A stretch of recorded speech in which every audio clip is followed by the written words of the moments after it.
Hello watch enthusiasts and welcome to Watch Chronicler and Watch Chronicler coverage of Watches and Wonders 2021. And this is in many ways a very different show to previous ones, including Baselworld and SIHH, which you could see as the sort of predecessor to this show and its much larger scale, much higher profile format. And in the previous video I've produced about this, I spoke about the headline watches. These were pieces like the new sports watches from Rolex, as well as the new various materials available for the Tudor Black Bay, of course the green dial Patek Philippe Nautilus, and some very interesting and mainstream watches from Cartier. But now that I've addressed those pieces in that video and podcast, a format which, by the way, I'm following with this piece, which is unscripted to be off the cuff, as well as being uploaded both as a YouTube video with full images, as well as a podcast on all the normal channels where you would find Watch Chronicler Unscripted. But I'd like to speak today about dress watches, because a lot of the brands originally subscribed or originally signed up to Watches and Wonders were dress watch primarily brands. These were brands with a very strong traditional presence and brands which didn't tend to venture as deeply into the sports watch world as those which previously occupied the halls of Baselworld. The show and the format in Geneva which Watches and Wonders has grown from favours high-priced watches. This was a show which grew from the SIHH sort of crowd, and so the result is a set of watches from brands which tend to specialise in luxury and high horology. So it's not that surprising that you don't have quite the breadth of Baselworld. Of course, an awful lot of watches have been released over the last few days, which won't make it into this video, but which I'd like to mention at the beginning, before continuing on with those which have made the cut. And some which haven't made the cut include the new Lange Little Lange 1 Moonphase, with an exquisite aventurine glass dial, which is a dark blue glass dial with metallic flecks in it, and stars on the dial, to give a very beautiful and different appearance to what is usually a very Teutonic, very firm, very square sort of design. Of course, there are also a few interesting nomoses, speaking of German brands, including the new Club Campus, which comes in two new colours, Future Orange and Absolute Grey. I must say, living in England, Absolute Grey seems almost a joke in relation to our weather. And then there's a new range of Nomos Metro and Tangente versions with peripheral dates, which we've seen for the last few years from Nomos, but not in these particular models. The final piece which hasn't made it is a set of three, in fact, from Vacheron Constantin, which include the Métier d'Art Tribute to Great Explorers, with an interesting arrangement of dials, with rather beautiful illustrations of some of the explorers of the past in their discoveries of various far-flung places in the world. But the watches in today's video are in many ways more traditional, more concrete, including some classics from Cartier, as well as a classic from Piaget, which I wasn't expecting to see, but which suggests the brand has stepped away slightly from its pursuit of absolute thinness in which it's been competing with Bulgari over the last few years. Something worth noting at this point before I begin is that I haven't included any major complication watches in today's video. Never fear, those will appear later on in the content produced about the show, so do expect those to come later with some fantastic chronographs, tourbillons, and altogether exciting pieces, including quite a few perpetual calendars which have appeared over the last few days and suggest some very interesting interpretations of essentially the same complication. Of course, do remember that if you enjoy this video, please remember to follow us on Instagram to always know about the latest content, and also to head over to watchchronicler.com, where you can find the bulk of Watch Chronicler content, including reviews, podcasts, and of course full articles. So where should we begin? Well, I think it would be worthwhile beginning in the same place as I ended in the previous video. That's to say with Cartier. And Cartier has now launched the new Cloche de Cartier in the Prive collection, or the Collection Prive. And this is a watch which has a very interesting history behind it, because the cloche is not one of the standard Cartier which you would recognise as someone who wasn't particularly interested in watches. This is very much a specialised watch, and one which is known amongst collectors, but not generally to the public. This watch was originally launched in the early 1920s as a brooch or fob watch, like you might see on a nurse, where the watch dangles from the front of someone's clothing and can be lifted to be able to see the time, so it was normally suspended upside down if you looked directly at the person. This developed in the early 20s into a wristwatch and was launched in periodic reissues throughout the 20th century. The watch only really became a central staple of the brand though in 1984 when it came in quartz form, and then crucially as a 200-piece limited edition in mechanical form in 1995, and once again in 2007 with Roman numerals this time, as previous versions had shown Arabic numerals. What's important to note about this reissue is that it comes in Cartier's Prive collection, and this is a collection which is specialised in bringing back past models from Cartier's back catalogue, and is a range generally known for being quite sympathetic to older designs, without necessarily all of the modern ornamentation or changes which you might expect to see on more mainstream Cartier watches. Interestingly, this collection was launched in 2017 because the previous collection, which satisfied roughly the same aim, was the Collection Privée Cartier Paris, which was discontinued in 2008 after running for about a decade. But the new watch is a curious form. Obviously, being called the cloche, it is bell-shaped if you placed on its side, and that was a key aim of the design of this watch. The idea being that you could put it down on your bedside table with the ability to read it in the night, which I think is a very interesting idea. Of course, it's not a luminous watch, but still it takes the form of travel watches you might have expected to see about 100 years ago now. The dimensions for this watch are 38mm by 28.75mm, creating a very compact format for the watch, and clearly this is a man's watch, but I'm sure will be very wearable for a woman as well, with smaller wrists.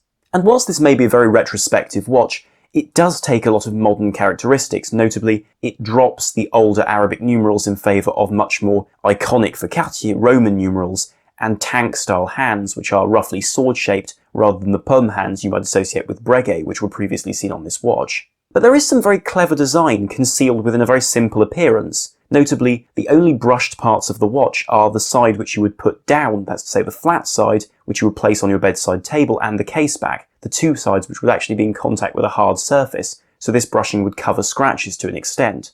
The other styling feature to note is a line which cuts along the side of the watch, that's to say the frontal side of the watch, to create a bell shape when you look at the watch carefully. Broadly speaking, there are two collections being launched here.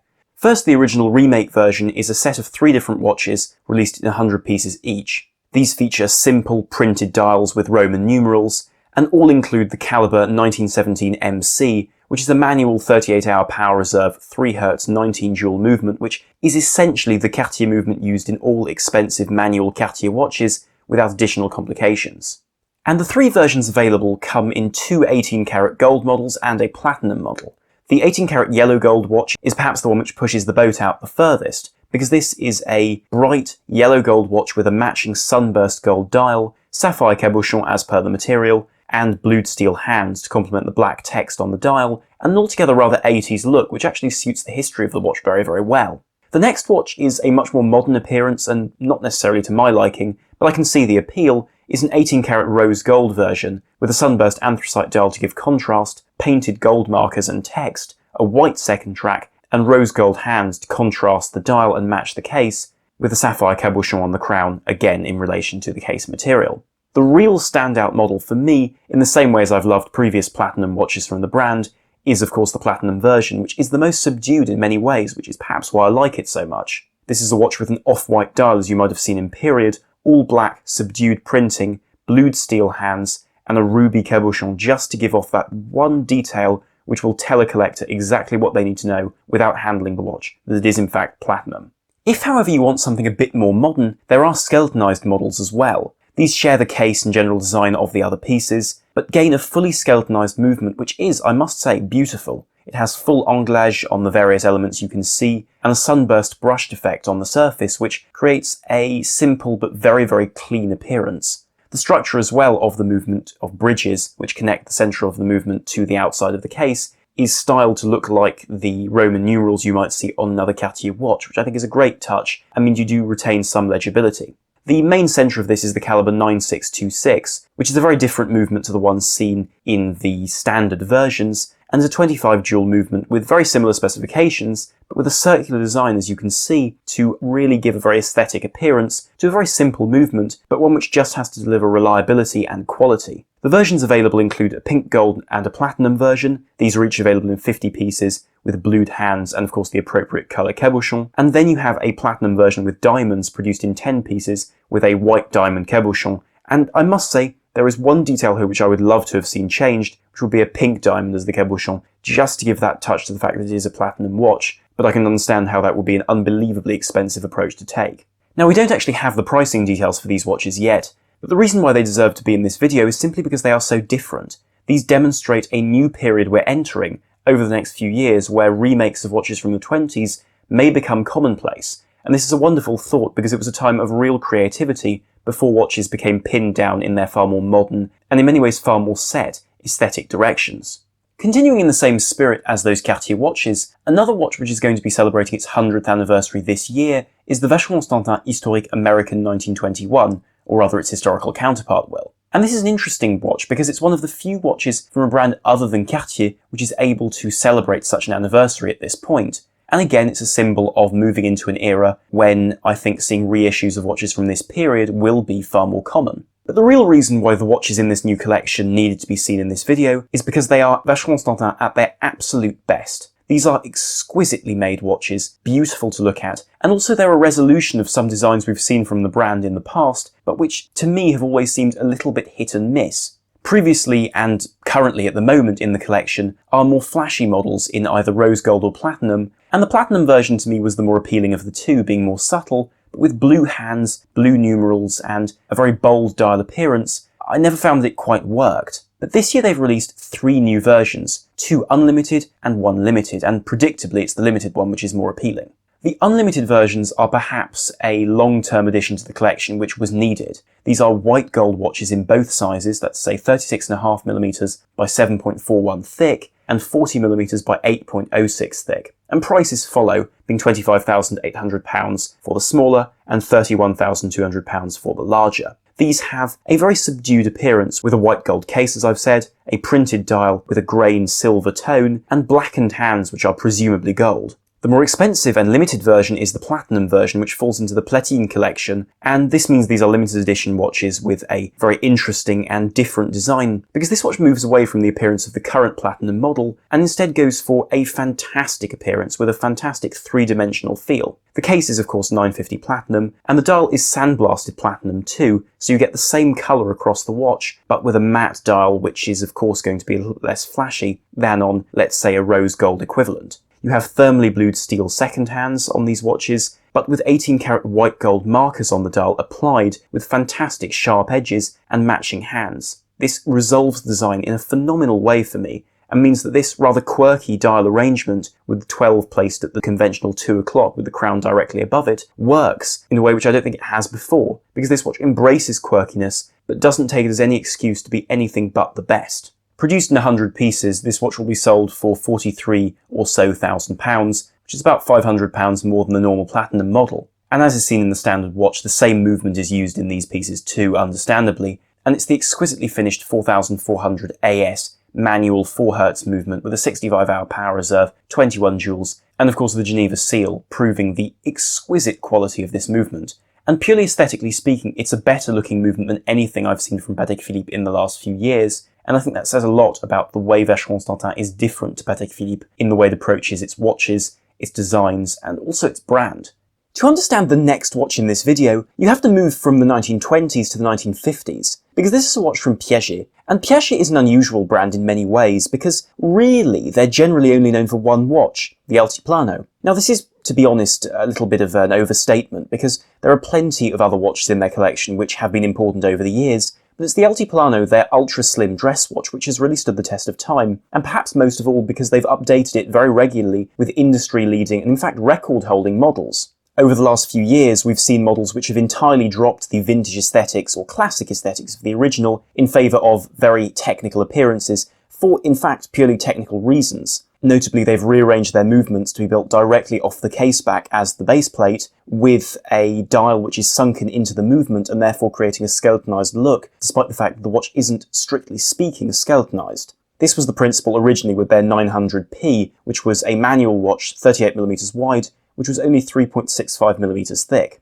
Then you had the 910P, which came out a few years later, which grew to 41mm and 4.3mm thick, but was automatic, with a peripheral rotor around the movement itself to be able to give you additional practicality. And then most recently there was the ultimate concept, the least practical, but perhaps most incredible of all of these pieces, which is a multi-100,000 Swiss franc watch, so highly inaccessible watch, but also one which is the pinnacle of thin watchmaking. And this was a normal time-only watch, but only 2mm thick, made from a special cobalt alloy which was strong enough to resist being this thin on the wrist, and even with a strange flat crown which required a separate tool to operate. To put that into perspective, 2mm is thinner than most sapphire crystals you would find on most medium to low water resistance dive watches, and in fact some simple 100-meter water resistant watches have crystals this thick, so it's amazing they've been able to fit an entire watch into that space. And they have in fact reissued that watch this year in a new coloration to celebrate the area where some of these watches are made in Switzerland, but quite honestly I don't really understand the point, because being technically identical to the standard watch, it doesn't really make sense that they would make a new coloration as a special edition when, due to the enormous price of these pieces, every one produced is bespoke for the owner.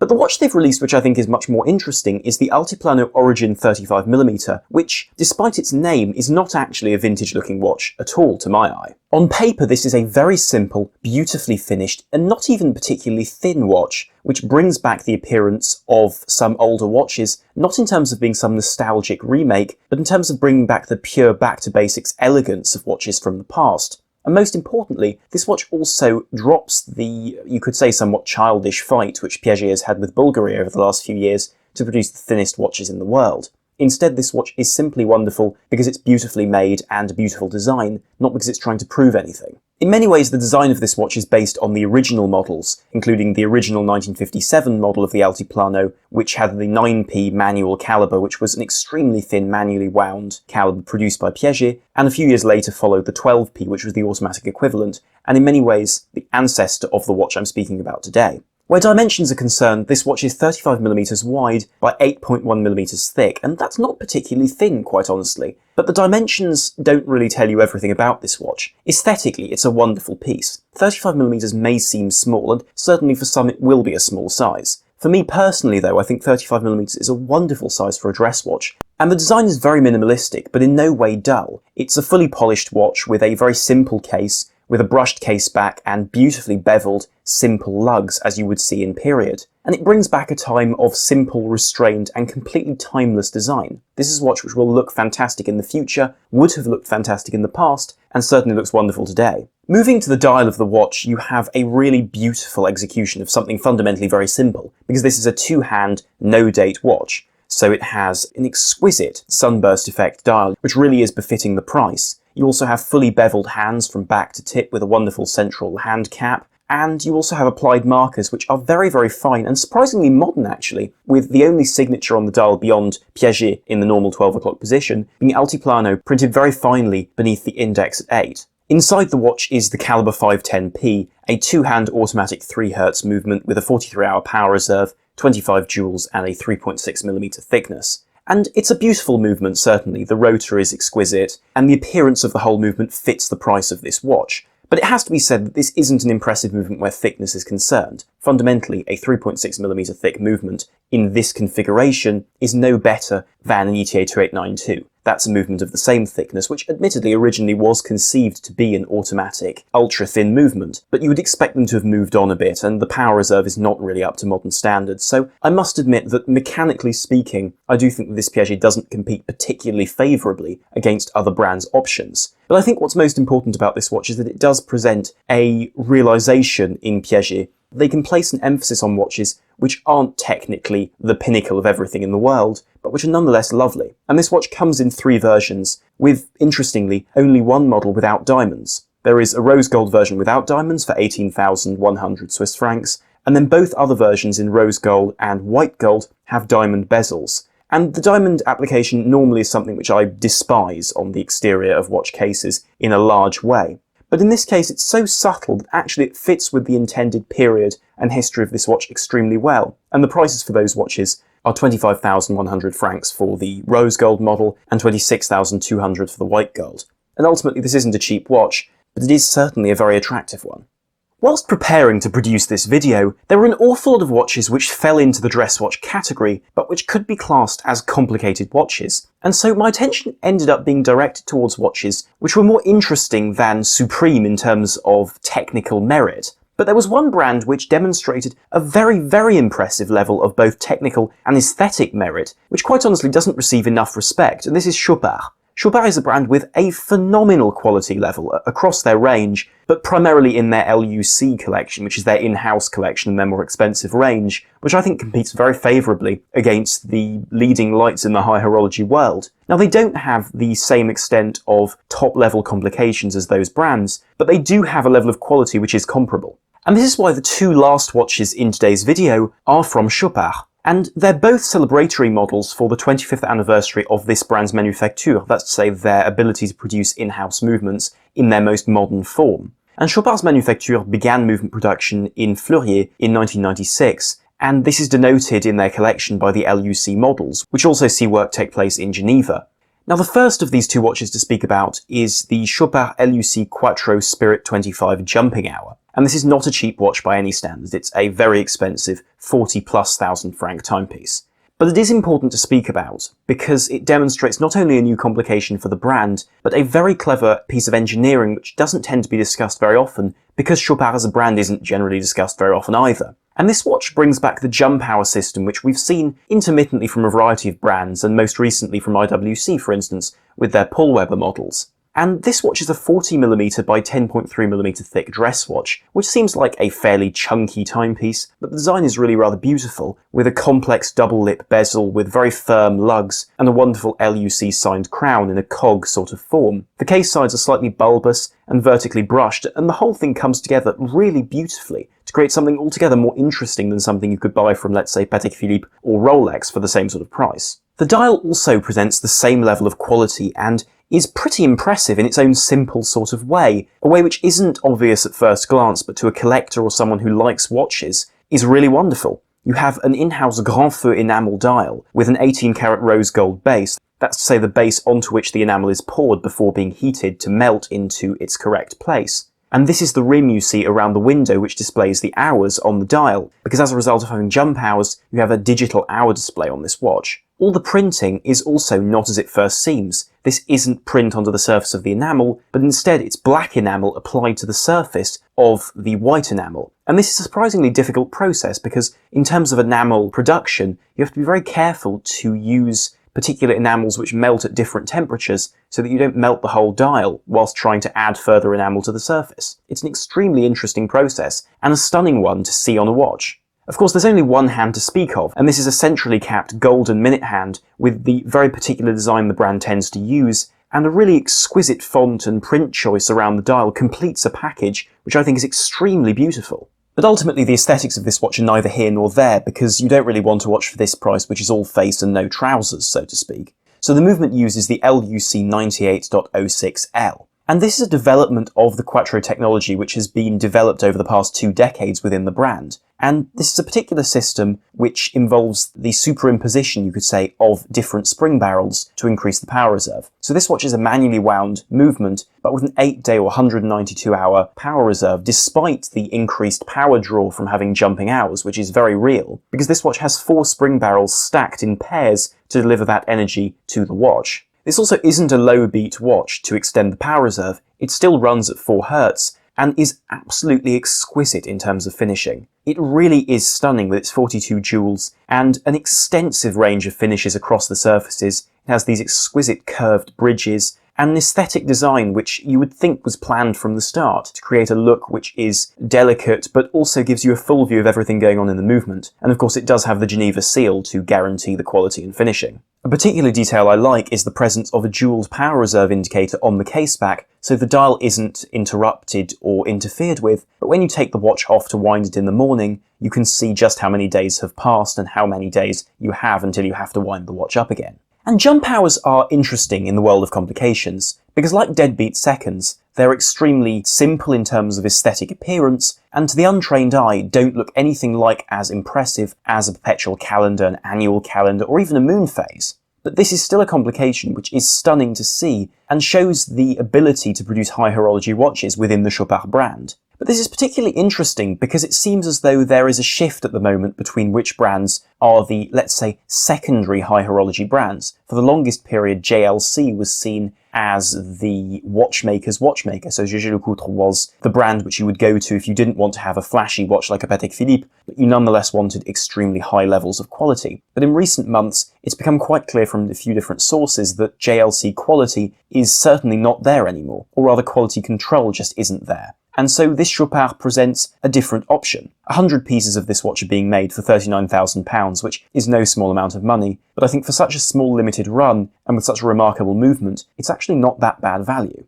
The second celebratory model to speak about is the Chopard L.U.C. QF Jubilee. Now this watch also celebrates the 25th anniversary of the brand's manufacture, but more specifically it celebrates their caliber 196, which was developed between 1993 and 1996. And this movement is seen as a true competitor as a micro-rotor high horology movement to the Patek Philippe 240 with only a 3mm thickness, Breguet overcoil balance spring, superb striping and graining and perlage, as well as the very best anglage. And the watch this piece celebrates as well is the 1860, the very first watch of the L.U.C. manufacture. But nevertheless, with a 39 by 8.9mm case, which is incidentally 2mm wider than the original 1860, and presented in polished steel, is the first stainless steel Chopard to receive the Fleurier Quality Foundation certification, which means that it's 100% Swiss-made, finished to a superlative level, accurate, and particularly accurate under strain and testing conditions, across all the conditions the watch might come across. So it's a much more comprehensive level of testing than you would get from COSC or other certifications which only cover timekeeping or chronometry or these sorts of elements. This is a test which covers the manufacturing and appearance of the movement too. The movement chosen in this watch isn't a remake of the original, but a very clear modern interpretation, the L.U.C. 96.09, an in-house movement with a 22-carat gold micro-rotor, as was seen on the original, with 29 jewels running at 4 Hz, and with a very competitive 65-hour power reserve. The finishing is glorious, and there's a real old-school charm to this, particularly in the signature on the rotor. It's a magnificent movement, and not something you would expect to see for the price of this watch, which is something important which I'll note in a minute.